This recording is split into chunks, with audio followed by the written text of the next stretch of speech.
السلام علیکم ورحمۃ اللہ وبرکاتہ۔ اعوذ باللہ من الشیطان الرجیم، بسم اللہ الرحمن الرحیم۔ رب اشرح لی صدری ویسر لی امری واحلل عقدۃ من لسانی یفقہوا قولی۔ اللہم صلی علی محمد وعلی آل محمد کما صلیت علی ابراہیم وعلی آل ابراہیم انک حمید مجید۔ اللہم بارک علی محمد وعلی آل محمد کما بارکت علی ابراہیم وعلی آل ابراہیم انک حمید مجید۔ آج ہم 5ویں رکوع سے سٹارٹ کریں گے سورہ بقرہ کی۔ حاشیہ نمبر ہے اے بنی اسرائیل 56، حاشیہ نمبر 56 ہے اور 57 ہے۔ اے بنی اسرائیل، ذرا خیال کرو اس نعمت کا جو میں نے تم کو عطا کی تھی، میرے ساتھ تمہارا جو عہد تھا اسے تم پورا کرو، تو میرا جو عہد تمہارے ساتھ تھا اسے میں پورا کروں گا۔ اور مجھی سے ڈرو، اور میں نے جو کتاب بھیجی ہے اس پر ایمان لاؤ۔ یہ اس کتاب کی تائید میں ہے جو تمہارے پاس پہلے سے موجود تھی، لہٰذا سب سے پہلے تم ہی اس کے منکر نہ بن جاؤ، تھوڑی قیمت پر میری آیات کو نہ بیچ ڈالو۔ تفسیر کچھ یوں ہے اس کی۔ اسرائیل کے معنی ہیں عبداللہ یا بندہ خدا۔ یہ حضرت یعقوب علیہ السلام کا لقب تھا جو ان کو اللہ تعالیٰ کی طرف سے عطا ہوا تھا۔ وہ حضرت اسحاق علیہ السلام کے بیٹے اور حضرت ابراہیم علیہ السلام کے پوتے تھے۔ انہی کی نسل کو بنی اسرائیل کہتے ہیں۔ پچھلے 4 رکوعوں میں تمہیدی تقریر تھی جس کا خطاب تمام انسانوں کی طرف عام تھا۔ اب یہاں سے 14ویں رکوع تک مسلسل ایک تقریر اس قوم کو خطاب کرتے ہوئے چلتی ہے، جس میں کہیں کہیں عیسائیوں اور مشرکین عرب کی طرف بھی کلام کا رخ پھر گیا ہے، اور موقع موقع سے ان لوگوں کو بھی خطاب کیا گیا ہے جو حضرت محمد صلی اللہ علیہ وآلہ وسلم کی دعوت پر ایمان لائے تھے۔ اس تقریر کو پڑھتے ہوئے حسب ذیل باتوں کو خاص طور پر پیش نظر رکھنا چاہیے۔ اولاً اس کا منشا یہ ہے کہ پچھلے پیغمبروں کی امت میں جو تھوڑے بہت لوگ ابھی ایسے باقی ہیں جن میں خیر و صلاح کا عنصر موجود ہے، انہیں اس صداقت پر ایمان لانے اور اس کام میں شریک ہونے کی دعوت دی جائے جس کے ساتھ محمد صلی اللہ علیہ وآلہ وسلم اٹھائے گئے تھے۔ اس لیے ان کو بتایا جا رہا ہے کہ یہ قرآن اور یہ نبی صلی اللہ علیہ وآلہ وسلم وہی پیغام اور وہی کام لے کر آیا ہے جو اس سے پہلے تمہارے انبیاء اور تمہارے پاس آنے والے صحیفے لائے تھے۔ پہلے یہ چیز تم کو دی گئی تھی تاکہ تم آپ بھی اس پر چلو اور دنیا کو بھی اس کی طرف بلانے اور اس پر چلانے کی کوشش کرو، مگر تم دنیا کی رہنمائی تو کیا کرتے، خود بھی اس ہدایت پر قائم نہ رہے اور بگڑتے چلے گئے۔ تمہاری تاریخ اور تمہاری قوم کی موجودہ اخلاقی و دینی حالت خود تمہارے بگاڑ پر گواہ ہے۔ اب اللہ نے وہی چیز دے کر اپنے ایک بندے کو بھیجا ہے اور وہی خدمت اس کے سپرد کی ہے۔ یہ کوئی بیگانہ اور اجنبی چیز نہیں ہے، تمہاری اپنی چیز ہے، لہٰذا جانتے بوجھتے حق کی مخالفت نہ کرو بلکہ اسے قبول کر لو۔ جو کام تمہارے کرنے کا تھا مگر تم نے نہ کیا، اسے کرنے کے لیے جو دوسرے لوگ اٹھے ہیں ان کا ساتھ دو۔ ثانیاً اس کا منشا عام یہودیوں پر حجت تمام کرنا اور صاف صاف ان کی دینی و اخلاقی حالت کو کھول کر رکھ دینا ہے۔ ان پر ثابت کیا جا رہا ہے کہ یہ وہی دین ہے جو تمہارے انبیاء لے کر آئے تھے۔ اصول دین میں سے کوئی ایک چیز بھی ایسی نہیں ہے جس میں قرآن کی تعلیم تورات کی تعلیم سے مختلف ہو۔ ان پر ثابت کیا جا رہا ہے کہ جو ہدایات تمہیں دی گئی تھی اس کی پیروی کرنے میں اور جو رہنمائی کا منصب تمہیں دیا گیا تھا اس کا حق ادا کرنے میں تم بری طرح ناکام ہوئے ہو۔ اس کے ثبوت میں ایسے واقعات سے استشہاد کیا گیا ہے جن کی تردید وہ نہ کر سکتے تھے۔ پھر جس طرح حق کو حق جاننے کے باوجود وہ اس کی مخالفت میں سازشوں، وسوسہ اندازیوں، کج سجیوں اور مکاریوں سے کام لے رہے تھے، اور جن ترکیبوں سے وہ کوشش کر رہے تھے کہ کسی طرح محمد صلی اللہ علیہ وآلہ وسلم کا مشن کامیاب نہ ہونے پائے، ان سب کی پردہ دری کی جا رہی ہے، جس سے یہ بات عیاں ہوتی ہے کہ ان کی ظاہری مذہبیت محض ایک ڈھونگ ہے جس کے نیچے دیانت اور حق پرستی کے بجائے ہٹ دھرمی، جاہلانہ عصبیت اور نفس پرستی کام کر رہی ہے، اور حقیقت میں وہ یہ چاہتے ہی نہیں ہیں کہ نیکی کا کوئی کام پھل پھول سکے۔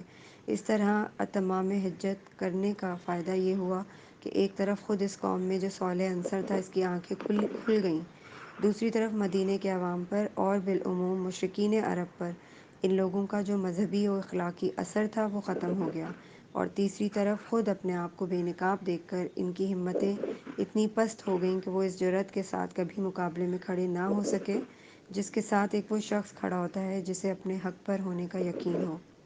ثالثاً، پچھلے 4 رکوعوں میں نوع انسانی کو دعوت عام دیتے ہوئے جو کچھ کہا گیا تھا، اسی کے سلسلے میں ایک خاص قوم کی معین مثال لے کر بتایا جا رہا ہے کہ جو قوم خدا کی بھیجی ہوئی ہدایت سے منہ موڑتی ہے اس کا انجام کیا ہوتا ہے۔ اس توضیح کے لیے تمام قوموں میں سے بنی اسرائیل کو منتخب کرنے کی وجہ یہ ہے کہ دنیا میں صرف یہی ایک قوم ہے جو مسلسل 4000 برس سے تمام اقوام عالم کے سامنے ایک زندہ نمونہ عبرت بنی ہوئی ہے۔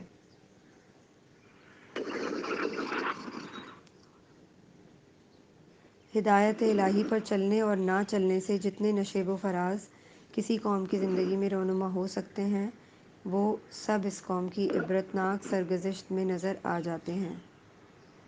رابعاً، اس پیروان محمد صلی اللہ علیہ وآلہ وسلم کو سبق دینا مقصود ہے کہ وہ اس انحطاط کے گڑھے میں گرنے سے بچیں جس میں پچھلے انبیاء کے پیرو گر گئے۔ یہودیوں کی اخلاقی کمزوریوں، مذہبی غلط فہمیوں اور اعتقادی و عملی گمراہیوں میں سے ایک ایک کی نشاندہی کر کے اس کے بالمقابل دین حق کے مقتضیات بیان کیے گئے ہیں تاکہ مسلمان اپنا راستہ صاف دیکھ سکیں اور غلط راہوں سے بچ کر چلیں۔ اس سلسلے میں یہود و نصارہ پر تنقید کرتے ہوئے قرآن جو کچھ کہتا ہے اس کو پڑھتے وقت مسلمانوں کو نبی صلی اللہ علیہ وآلہ وسلم کی وہ حدیث یاد رکھنی چاہیے جس میں آپ صلی اللہ علیہ وآلہ وسلم نے فرمایا کہ تم بھی آخر کار پچھلی امتوں ہی کی روش پر چل کر رہو گے۔ کائنڈلی میوٹ اگر آپ کر دیں تو میں ریکارڈنگ کر رہی ہوں ایکچولی، اس وجہ سے یہ ڈسٹربنس ہو رہی ہے۔ حتیٰ کہ اگر وہ کسی گوہ کے بل میں گھسے ہیں تو تم بھی اسی میں گھسو گے۔ صحابہ رضی اللہ تعالیٰ عنہ نے پوچھا، یا رسول اللہ صلی اللہ علیہ وآلہ وسلم، کیا یہود و نصارہ مراد ہیں؟ آپ صلی اللہ علیہ وآلہ وسلم نے فرمایا، اور کون؟ نبی اکرم صلی اللہ علیہ وآلہ وسلم کا ارشاد محض ایک تو بیخ نہ تھا بلکہ اللہ کی دی ہوئی بصیرت سے آپ یہ جانتے تھے کہ انبیاء کی امتوں میں بگاڑ کن کن راستوں سے آیا اور کن کن شکلوں میں ظہور کرتا رہا ہے۔ حاشیہ نمبر 57 میں تھوڑی قیمت یہ بیان کیا گیا ہے، تھوڑی قیمت سے مراد وہ دنیاوی فائدے ہیں جن کی خاطر یہ لوگ اللہ کے احکام اور اس کی ہدایات کو رد کر رہے تھے۔ حق فروشی کے معاوضے میں خواہ انسان دنیا بھر کی دولت لے لے، بہرحال وہ تھوڑی قیمت ہی ہے کیونکہ حق یقیناً اس سے گراں تر چیز ہے۔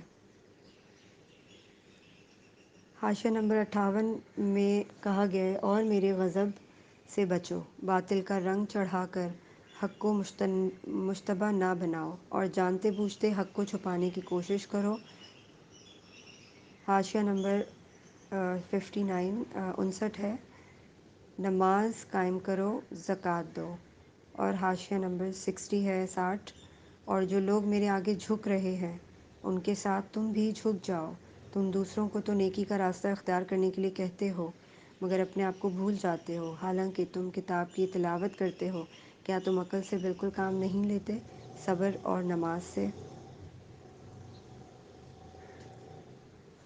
حاشیہ نمبر 58 آیت کی تفسیر کچھ یوں ہے، اس آیت کو سمجھنے کے لیے یہ بات پیش نظر رہنی چاہیے کہ اہل عرب بالعموم ناخواندہ لوگ تھے اور ان کے مقابلے میں یہودیوں کے اندر ویسے بھی تعلیم کا چرچا زیادہ تھا، اور انفرادی طور پر ان میں ایسے ایسے جلیل القدر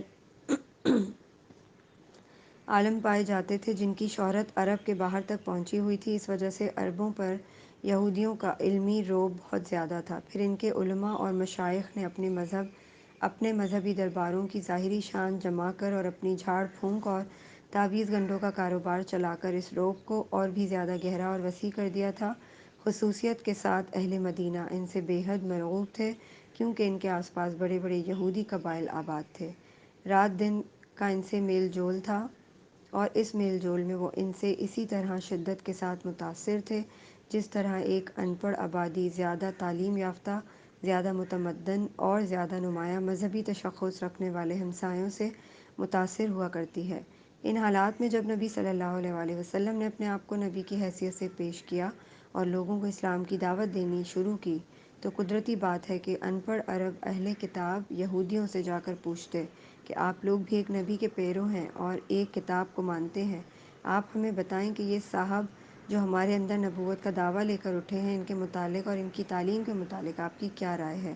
چنانچہ یہ سوال مکے کے لوگوں نے بھی یہودیوں سے بارہا کیا، اور جب نبی کریم صلی اللہ علیہ وآلہ وسلم مدینہ تشریف لائے تو یہاں بھی بکثرت لوگ یہودی علماء کے پاس جا جا کر یہی بات پوچھتے تھے، مگر ان علماء نے کبھی لوگوں کو صحیح بات نہ بتائی۔ ان کے لیے یہ کہنا تو مشکل تھا کہ وہ توحید جو محمد صلی اللہ علیہ وآلہ وسلم پیش کر رہے ہیں غلط ہے، یا انبیاء اور کتب آسمانی اور ملائکہ اور آخرت کے بارے میں جو کچھ کہہ رہے ہیں اس میں کوئی غلطی ہے، یا وہ اخلاقی اصول جن کی آپ تعلیم دے رہے ہیں ان میں سے کوئی چیز غلط ہے۔ لیکن وہ صاف صاف اس حقیقت کا اعتراف کرنے کے لیے بھی تیار نہ تھے کہ جو کچھ آپ صلی اللہ علیہ وآلہ وسلم پیش کر رہے ہیں وہ صحیح ہے۔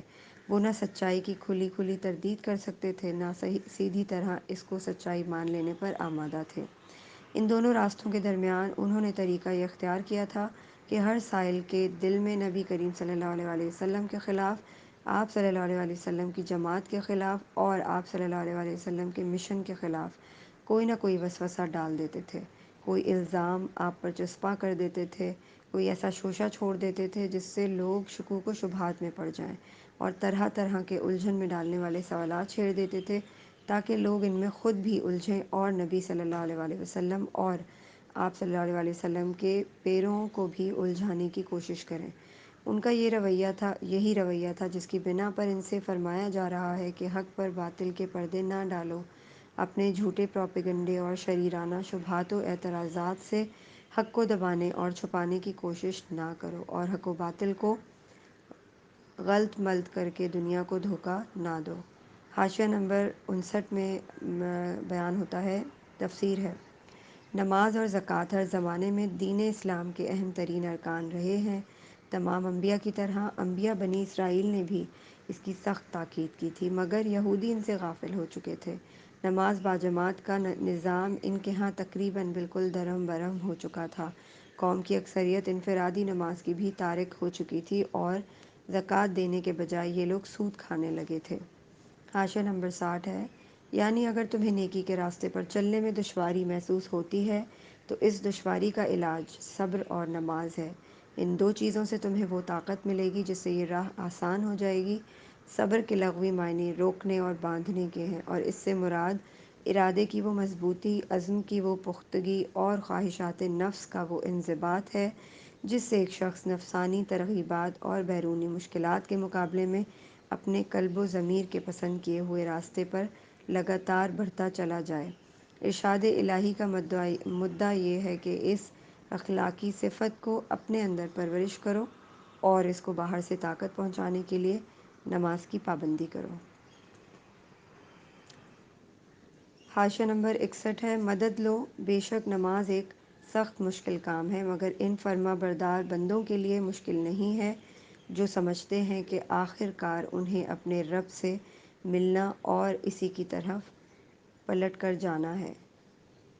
یہ حاشیہ نمبر 61 ہے، اس کی تفسیر کچھ یوں ہے: یعنی جو شخص خدا کا فرما بردار نہ ہو اور آخرت کا عقیدہ نہ رکھتا ہو، اس کے لیے تو نماز کی پابندی ایک ایسی مصیبت ہے جسے وہ کبھی گوارا کر ہی نہیں سکتا، مگر جو برضا و رغبت خدا کے آگے سر اطاعت خم کر چکا ہو اور جسے یہ خیال ہو کہ کبھی مر کر اپنے خدا کے سامنے جانا بھی ہے، اس کے لیے نماز ادا کرنا نہیں بلکہ نماز کا چھوڑنا مشکل ہے۔ رکوع نمبر 6 کا جو حاشیہ ہے اس کی حاشیہ نمبر 62 ہے: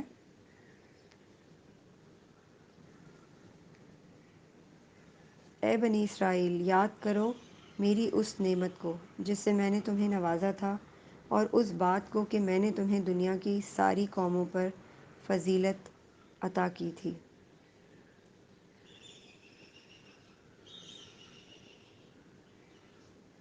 اس کی تفسیر کچھ یوں ہے: یہ اس دور کی طرف اشارہ ہے جبکہ تمام دنیا کی قوموں میں ایک بنی اسرائیل کی قوم ہی ایسی تھی جس کے پاس اللہ کا دیا ہوا علم حق تھا، اور جسے اقوام عالم کا امام و رہنما بنا دیا گیا تھا تاکہ وہ بندگی رب کے راستے پر سب قوموں کو بلائے اور چلائے۔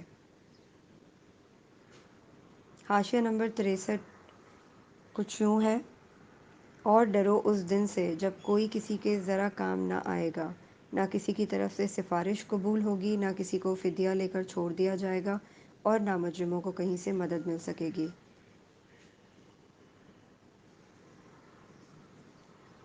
حاشیہ نمبر 64 اور 65 میں کچھ یوں ہے: یاد کرو وہ وقت جب ہم نے تم کو فرعونیوں، اور پھر حاشیہ نمبر 66 ہے: فرعونیوں کی غلامی سے نجات بخشی،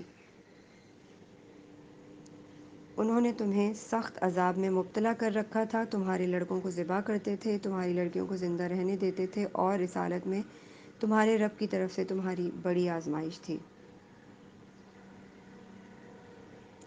حاشیہ نمبر 63 سے لے کر 66 تک پڑھا میں نے۔ یہ 3 حاشیے ہیں۔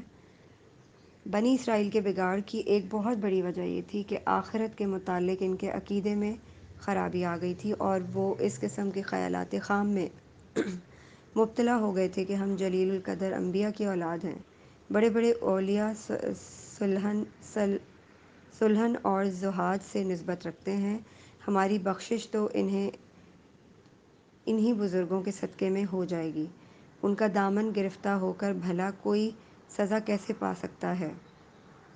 انہی جھوٹے بھروسوں نے ان کو دین سے غافل اور گناہوں کے چکر میں مبتلا کر دیا تھا، اس لیے نعمت یاد دلانے کے ساتھ فوراً ہی ان کی ان غلط فہمیوں کو دور کر دیا گیا ہے۔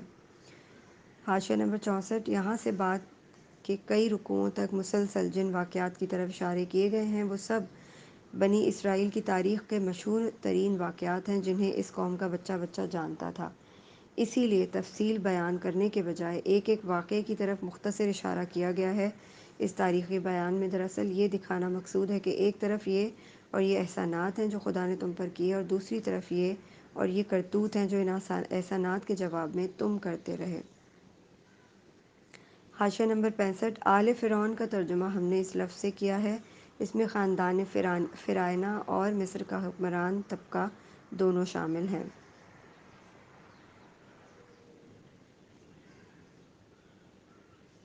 حاشیہ نمبر 66 آزمائش اس امر کی کہ اس بھٹی سے تم خالص سونا بن کر نکلتے ہو یا نری کھوٹ بن کر رہ جاتے ہو، اور آزمائش اس امر کی کہ اتنی بڑی مصیبت سے اس معجزانہ طریقے پر نجات پانے کے بعد بھی تم اللہ کے شکر گزار بندے بنتے ہو یا نہیں۔ حاشیہ نمبر 67 ہے: یاد کرو وہ وقت جب ہم نے سمندر پھاڑ کر تمہارے لیے راستہ بنایا، پھر اس میں سے تمہیں بخیریت گزروا دیا،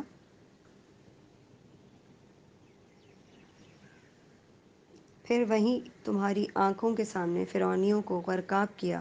یاد کرو جب ہم نے موسیٰ کو 40 شبانہ روز کی قرارداد پر بلایا۔ یہ آیت نمبر 67 تھی۔ آیت نمبر 68 تو اس کے پیچھے تم بچھڑے کو اپنا معبود بنا بیٹھے۔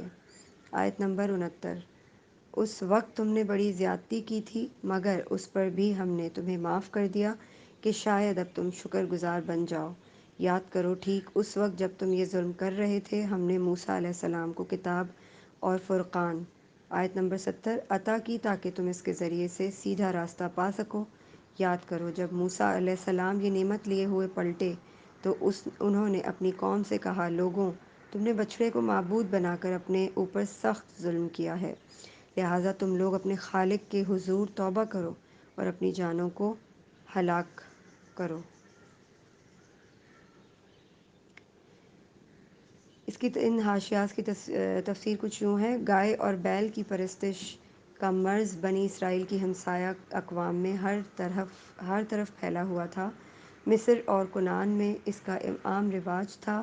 حضرت یوسف علیہ السلام کے بعد بنی اسرائیل جب انحطاط میں مبتلا ہوئے اور رفتہ رفتہ قبطیوں کے غلام بن گئے تو انہوں نے من جملہ اور امراض کے یہ مرض بھی اپنے حکمرانوں سے لے لیا تھا۔ بچھڑے کی پرستش کا یہ واقعہ بائبل کتاب خروج باب 32 میں تفصیل کے ساتھ درج ہے۔ 69 حاشیہ: فرقان وہ چیز جس کے ذریعے سے حق اور باطل کا فرق نمایاں ہو۔ اردو میں اس کے مفہوم سے قریب تر لفظ کسوٹی ہے۔ یہاں فرقان سے مراد دین کا وہ علم اور فہم ہے جس سے آدمی حق اور باطل میں تمیز کرتا ہے۔ حاشیہ نمبر 70: یعنی اپنے ان آدمیوں کو قتل کرو جنہوں نے گوسالے کو معبود بنایا اور اس کی پرستش کی۔ حاشیہ نمبر 71 کا ترجمہ کچھ یوں ہے: اسی میں تمہارے خالق کے نزدیک تمہاری بہتری ہے۔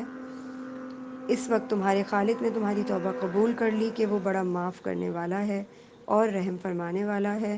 یاد کرو جب تم نے موسیٰ علیہ السلام سے کہا تھا کہ ہم تمہارے کہنے کا ہرگز یقین نہ کریں گے جب تک کہ اپنی آنکھوں سے علانیہ خدا کو تم سے کلام کرتے نہ دیکھ لیں گے۔ اس وقت تمہارے دیکھتے دیکھتے ایک زبردست صاعقے نے تم کو آ لیا، تم بے جان ہو کر گر چکے تھے، مگر پھر ہم نے تم کو جلا اٹھایا، شاید کہ اس احسان کے بعد تم شکر گزار بن جاؤ۔ حاشیے نمبر 71 کی تفسیر کچھ یوں ہے: یہ اشارہ جس واقعے کی طرف ہے اس کی تفصیل یہ ہے کہ 40 شبانہ روز کی قرارداد پر جب حضرت موسیٰ علیہ السلام طور تشریف لے گئے تو آپ علیہ السلام کو حکم ہوا تھا کہ اپنے ساتھ بنی اسرائیل کے 70 نمائندے بھی لے کر آئیں۔ پھر جب اللہ تعالیٰ نے موسیٰ علیہ السلام کو کتاب اور فرقان عطا کی تو آپ نے اسے ان نمائندوں کے سامنے پیش کیا۔ اس موقع پر قرآن کہتا ہے کہ ان میں سے بعض شریر کہنے لگے کہ ہم محض تمہارے بیان پر کیسے مان لیں کہ خدا تم سے ہم کلام ہوا ہے۔ اس پر اللہ تعالیٰ کا غضب نازل ہوا اور انہیں سزا دی گئی۔ لیکن بائبل کہتی ہے کہ اور انہوں نے اسرائیل کے خدا کو دیکھا، اس کے پاؤں کے نیچے نیلم کے پتھر کا چبوترا تھا جو آسمان کی مانند شفاف تھا، اور اس نے بنی اسرائیل کے شرفاء پر اپنا ہاتھ نہ بڑھایا، سو انہوں نے خدا کو دیکھا اور کھایا پیا۔ لطف یہ ہے کہ اسی کتاب میں آگے چل کر لکھا ہے کہ جب حضرت موسیٰ علیہ السلام نے خدا سے عرض کیا کہ مجھے اپنا جلال دکھا دے تو اس نے فرمایا کہ تو مجھے نہیں دیکھ سکتا۔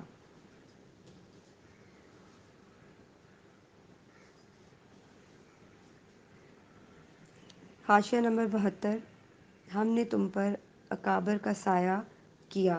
حاشیہ نمبر 73: من و سلویٰ کی غذا تمہارے لیے فراہم کی۔ حاشیہ نمبر 74: اور تم سے کہا کہ جو پاک چیزیں ہم نے تمہیں بخشی ہیں انہیں کھاؤ، مگر تمہارے اسلاف نے جو کچھ کیا وہ ہم پر ظلم نہ تھا بلکہ انہوں نے آپ اپنے ہی اوپر ظلم کیا۔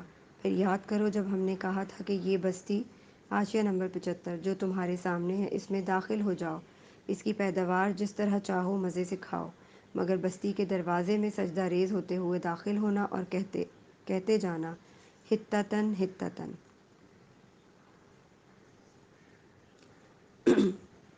حاشیہ نمبر 72 کی تفسیر کچھ یوں ہے: یعنی جزیرہ نما سینا میں جہاں دھوپ سے بچنے کے لیے کوئی جائے پناہ تمہیں میسر نہ تھی، ہم نے ابر سے تمہارے بچاؤ کا انتظام کیا۔ اس موقع پر خیال رہے کہ بنی اسرائیل لاکھوں کی تعداد میں مصر سے نکل کر آئے تھے، اور سینا کے علاقے میں مکانات کا تو کیا ذکر، سر چھپانے کے لیے ان کے پاس خیمے تک نہ تھے۔ اس زمانے میں اگر خدا کی طرف سے ایک مدت تک آسمان کو ابر آلود نہ رکھا جاتا تو یہ قوم دھوپ سے ہلاک ہو جاتی۔ حاشیہ نمبر 73: المنّ والسلویٰ وہ قدرتی غذائیں تھیں جو اس مہاجرت کے زمانے میں لوگوں کو 40 برس تک مسلسل ملتی رہیں۔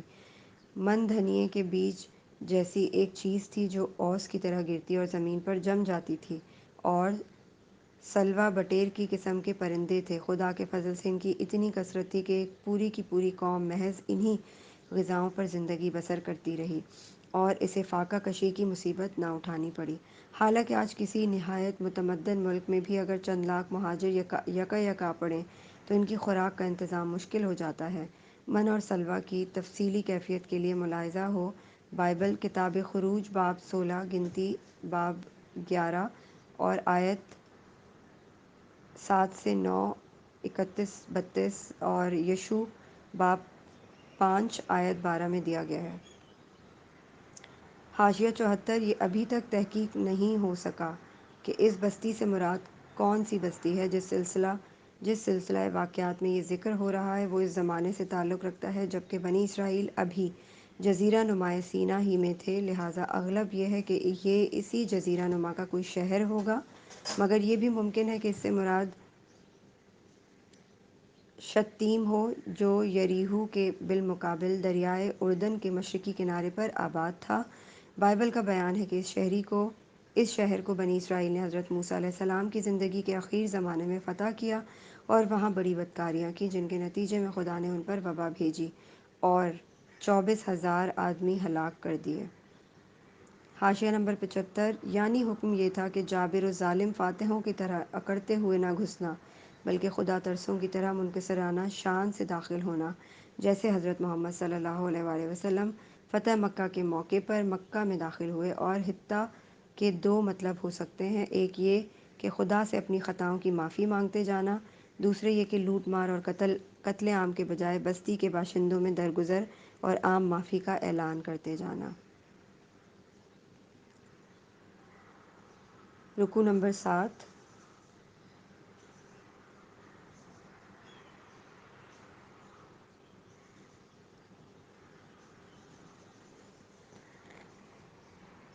یہ ہم نے آخری جو آیت ہے،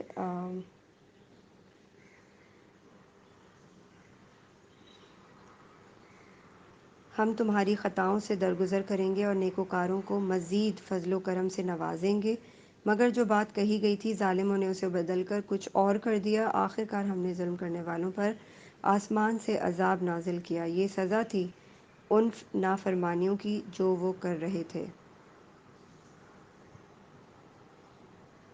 یاد کرو جب موسیٰ نے اپنی قوم کے لیے پانی کی دعا کی تو ہم نے کہا فلاں چٹان پر اپنا عصا مارو، چنانچہ اس سے 12 چشمے پھوٹ نکلے۔ یہ حاشیہ نمبر 75 اور 76 ہیں۔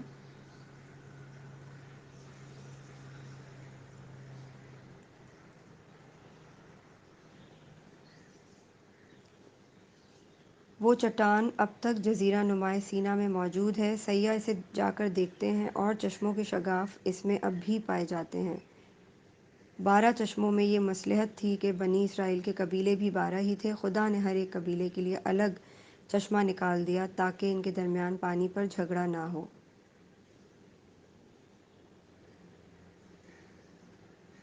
آیت نمبر 77، نکلے چشمے پھوٹ نکلے اور ہر قبیلے نے جان لیا کہ کون سی جگہ اس کے پانی لینے کی ہے۔ اس وقت یہ ہدایت کر دی گئی تھی کہ اللہ کا دیا ہوا رزق کھاؤ پیو اور زمین میں فساد نہ پھیلاتے پھرو۔ یاد کرو جب تم نے کہا تھا کہ اے موسیٰ، ہم ایک ہی طرح کے کھانے پر صبر نہیں کر سکتے، اپنے رب سے دعا کرو کہ ہمارے لیے زمین کی پیداوار، ساگ، ترکاری، گیہوں، لہسن، پیاز، دال وغیرہ پیدا کریں۔ تو موسیٰ نے کہا کیا ایک بہتر چیز کے بجائے تم ادنیٰ درجے کی چیزیں لینا چاہتے ہو؟ اچھا۔ حاشیہ نمبر 78، کسی شہری آبادی میں جا رہو، جو کچھ تم مانگتے ہو وہاں مل جائے گا۔ آخر کار نوبت یہاں تک پہنچی کہ ذلت و خواری اور پستی و بدحالی ان پر مسلط ہو گئی اور وہ اللہ کے غضب میں گھر گئے۔ یہ نتیجہ تھا اس کا کہ وہ اللہ کی آیات، حاشیہ نمبر 79، سے کفر کرنے لگے اور پیغمبروں کو ناحق قتل کرنے لگے۔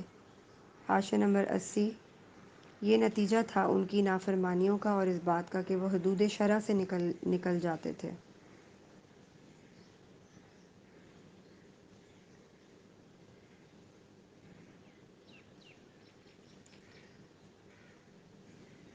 اس کی ان حاشیات کی تفسیر کچھ یوں ہے، یہ مطلب نہیں ہے کہ من و سلوہ چھوڑ کر جو بے مشقت مل رہا ہے وہ چیزیں مانگ رہے ہو جن کے لیے کھیتی باڑی کرنی پڑے گی، بلکہ مطلب یہ ہے کہ جس بڑے مقصد کے لیے یہ صحرا نوردی تم سے کرائی جا رہی ہے، اس کے مقابلے میں کیا تم کو کام و دہن کی لذت اتنی مرغوب ہے کہ اس مقصد کو چھوڑنے کے لیے تیار ہو اور ان چیزوں سے محرومی کچھ مدت کے لیے بھی برداشت نہیں کر سکتے۔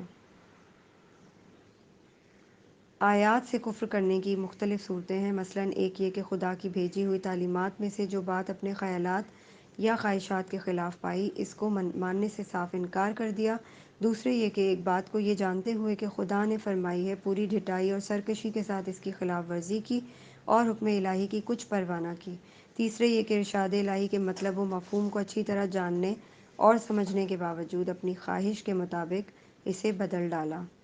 بنی اسرائیل نے اپنے اس جرم کو اپنی تاریخ میں خود تفصیل کے ساتھ بیان کیا ہے۔ مثال کے طور پر ہم بائبل سے چند واقعات یہاں نقل کرتے ہیں۔ حضرت سلیمان علیہ السلام کے بعد جب بنی اسرائیل کی سلطنت تقسیم ہو کر دو ریاستوں یروشلم کی دولت یہودیہ اور سامریہ کی دولت اسرائیل میں بٹ گئی تو ان میں باہم لڑائیوں کا سلسلہ شروع ہوا اور نوبت یہاں تک آئی کہ یہودیہ کی ریاست نے اپنے ہی بھائیوں کے خلاف دمشق کی ارامی سلطنت سے مدد مانگی۔ اس پر خدا کے حکم سے حنانی نبی نے یہودیہ کے فرمانروا آسا کو سخت تنبیہ کی، مگر آسا نے اس تنبیہ کو قبول کرنے کے بجائے خدا کے پیغمبر کو جیل بھیج دیا۔ حضرت الیاس، جنہیں ایلیا علیہ السلام بھی کہا جاتا تھا، نے جب بال کی پرستش پر یہودیوں کو ملامت کی اور ازسر نو توحید کی دعوت کا سور پھونکنا شروع کیا تو سامریہ کا اسرائیلی بادشاہ اخی اب اپنی مشرک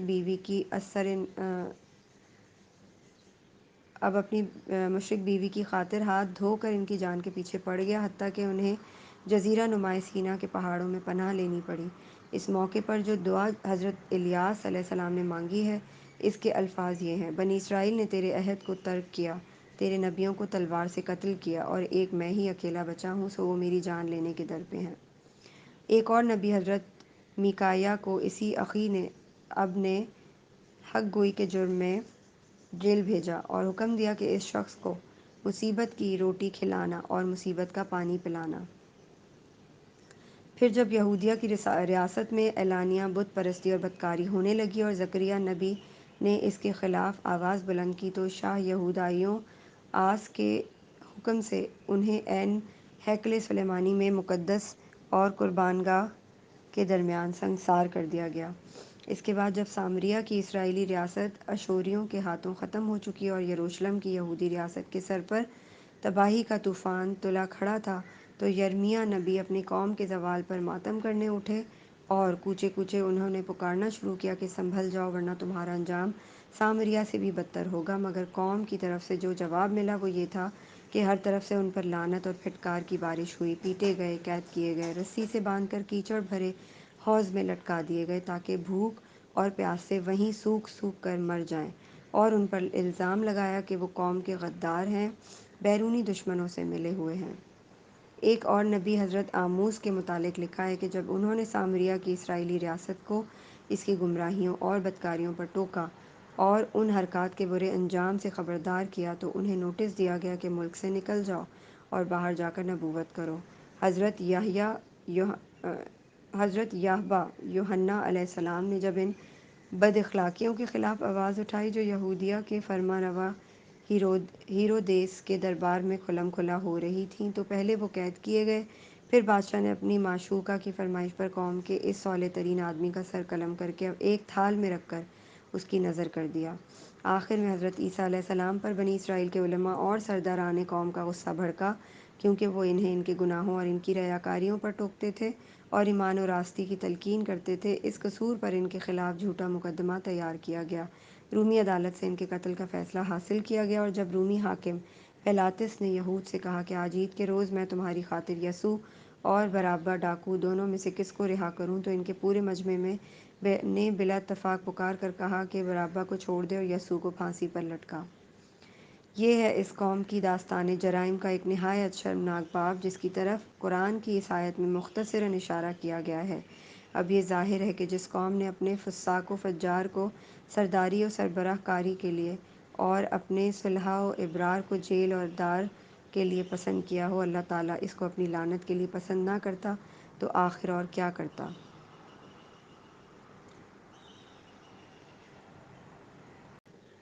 8ویں رکوع کا حاشیہ نمبر 80 اور 81 ہے۔ یقین جانو کہ نبی عربی کو ماننے والے ہوں یا یہودی، عیسائی ہوں یا سابی، جو بھی اللہ اور روز آخر پر ایمان لائے گا اور نیک عمل کرے گا، اس کا اجر اس کے رب کے پاس ہے اور اس کے لیے کسی خوف اور رنج کا موقع نہیں ہے۔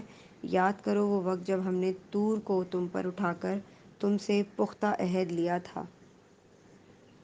حاشیہ نمبر 82 اور کہا تھا کہ جو کتاب ہم تمہیں دے رہے ہیں اسے مضبوطی کے ساتھ تھامنا اور جو احکام و ہدایات اس میں درج ہیں انہیں یاد رکھنا، اسی ذریعے سے توقع کی جا سکتی ہے کہ تم تقویٰ کی روش پر چل سکو گے۔ مگر اس کے بعد تم اپنے عہد سے پھر گئے، اس پر بھی اللہ کے فضل اور اس کی رحمت نے تمہارا ساتھ نہ چھوڑا، ورنہ تم کبھی کے تباہ ہو چکے ہوتے۔ پھر تمہیں اپنی قوم کے ان لوگوں کا قصہ تو معلوم ہی ہے جنہوں نے سبت حاشیہ نمبر 83 کا قانون توڑا تھا۔ ہم نے انہیں کہہ دیا کہ بندر بن جاؤ اور اس حالت میں رہو کہ ہر طرف سے تم پر دھتکار پھٹکار پڑے۔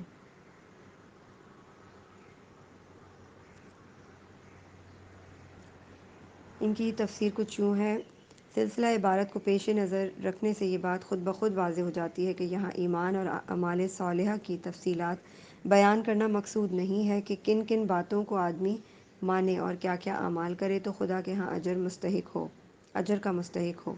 یہ چیزیں اپنے اپنے موقع پر تفصیل کے ساتھ آئیں گی۔ یہاں تو یہودیوں کے اس زعم باطل کی تردید مقصود ہے کہ وہ صرف یہودی گروہ کو نجات کا اجارہ دار سمجھتے تھے۔ وہ اس خیال خام میں مبتلا تھے کہ ان کے گروہ سے اللہ کا کوئی خاص رشتہ ہے جو دوسرے انسانوں سے نہیں ہے، لہٰذا جو ان کے گروہ سے تعلق رکھتا ہے وہ خواہ اعمال اور عقائد کے لحاظ سے کیسا ہی ہو، بہرحال نجات اس کے لیے مقدر ہے، اور باقی تمام انسان جو ان کے گروہ سے باہر ہیں وہ صرف جہنم کا ایندھن بننے کے لیے پیدا ہوئے ہیں۔ اس غلط فہمی کو دور کرنے کے لیے فرمایا جا رہا ہے کہ اللہ کے ہاں اصل چیز تمہاری یہ گروہ بندیاں نہیں ہیں، بلکہ وہاں جو کچھ اعتبار ہے وہ ایمان اور عمل صالح کا ہے۔ جو انسان بھی یہ چیز لے کر حاضر ہوگا وہ اپنے رب سے اپنا اجر پائے گا۔ خدا کے ہاں فیصلہ آدمی کی صفات پر ہوگا، نہ کہ تمہاری مردم شماری کے رجسٹروں پر۔ اس واقعے کو قرآن میں مختلف مقامات پر جس انداز سے بیان کیا گیا ہے، اس سے یہ بات صاف ظاہر ہوتی ہے کہ اس وقت بنی اسرائیل میں یہ ایک مشہور و معروف واقعہ تھا، لیکن اب اس کی تفصیلی کیفیت معلوم کرنا مشکل ہے۔ بس مجملاً یوں سمجھنا چاہیے کہ پہاڑ کے دامن میں میثاق لیتے وقت ایسی خوفناک صورتحال پیدا کر دی گئی تھی کہ ان کو ایسا معلوم ہوتا تھا کہ گویا پہاڑ ان پر آ پڑے گا۔ ایسا ہی کچھ نقشہ سورہ اعراف آیت 171 میں کھینچا گیا ہے۔ سبت یعنی ہفتے کا دن، بنی اسرائیل کے لیے یہ قانون مقرر کیا گیا تھا کہ وہ ہفتے کو آرام اور عبادت کے لیے مخصوص رکھیں۔ اس روز کسی قسم کا دنیاوی کام حتیٰ کہ کھانا پکانے کا کام بھی خود نہ کریں، نہ اپنے خادموں سے لیں۔ اس باب میں یہاں تک تاکیدی احکام تھے کہ جو شخص اس مقدس دن کی حرمت کو توڑے وہ واجب القتل ہے۔ لیکن جب بنی اسرائیل پر اخلاقی و دینی انحطاط کا دور آیا تو وہ علی الاعلان سبت کی بے حرمتی کرنے لگے، حتیٰ کہ ان کے شہروں میں کھلے بندوں سبت کے روز تجارت ہونے لگی۔ اس واقعے کی تفصیل آگے سورہ اعراف رکوع 21 میں آتی ہے۔ ان کے بندر بنائے جانے کی کیفیت میں اختلاف ہے۔ بعض یہ سمجھتے ہیں کہ ان کی جسمانی حیت بگاڑ کر بندروں کی سی کر دی گئی تھی، اور بعض اس کے معنی یہ لیتے ہیں کہ ان میں بندروں کی سی صفات پیدا ہو گئی تھیں، لیکن قرآن کے الفاظ اور انداز بیاں سے ایسا ہی معلوم ہوتا ہے کہ یہ مسخ اخلاقی نہیں بلکہ جسمانی تھا۔ میرے نزدیک قرینِ قیاس یہ ہے کہ ان کے دماغ بینہ اسی حال میں رہنے دیے گئے ہوں گے جس میں وہ پہلے تھے، اور جسم مسخ کر کے بندروں کے سے ہو گئے ہوں گے۔ حاشیہ نمبر 84 اس طرح ہم نے ان کے انجام کو اس زمانے کے لوگوں اور بعض کی آنے والی نسلوں کے لیے عبرت اور ڈرنے والوں کے لیے نصیحت بنا کر چھوڑا۔ پھر وہ واقعہ یاد کرو جب موسیٰ علیہ السلام نے اپنی قوم سے کہا کہ اللہ تمہیں ایک گائے ذبح کرنے کا حکم دیتا ہے۔ کہنے لگے، کیا تم ہم سے مذاق کرتے ہو؟ موسیٰ علیہ السلام نے کہا، میں اس سے خدا کی پناہ مانگتا ہوں کہ جاہلوں کی سی بات کروں۔ بولے، اچھا اپنے رب سے درخواست کرو کہ وہ ہمیں اس گائے کی کچھ تفصیل بتائے۔ موسیٰ علیہ السلام نے کہا، اللہ کا ارشاد ہے کہ وہ ایسی گائے ہونی چاہیے جو نہ بوڑھی ہو نہ بچھیا بلکہ اوسط عمر کی ہو، لہٰذا جو حکم دیا جاتا ہے اس کی تعمیل کرو۔ پھر کہنے لگے، اپنے رب سے یہ اور پوچھ دو کہ اس کا رنگ کیسا ہو۔ موسیٰ نے کہا، وہ فرماتا ہے زرد رنگ کی گائے ہونی چاہیے جس کا رنگ ایسا شوخ ہو کہ دیکھنے والوں کا جی خوش ہو جائے۔ پھر بولے، اپنے رب سے صاف صاف پوچھ کر بتاؤ کہ کیسی گائے مطلوب ہے، ہمیں اس کی تعین میں اشتباہ ہو گیا، اللہ نے چاہا تو ہم اس کا پتہ پا لیں گے۔ موسیٰ علیہ السلام نے جواب دیا، اللہ کہتا ہے کہ وہ ایسی گائے ہے جس سے خدمت نہیں لی جاتی، نہ زمین جوتتی ہے نہ پانی کھینچتی ہے، صحیح سالم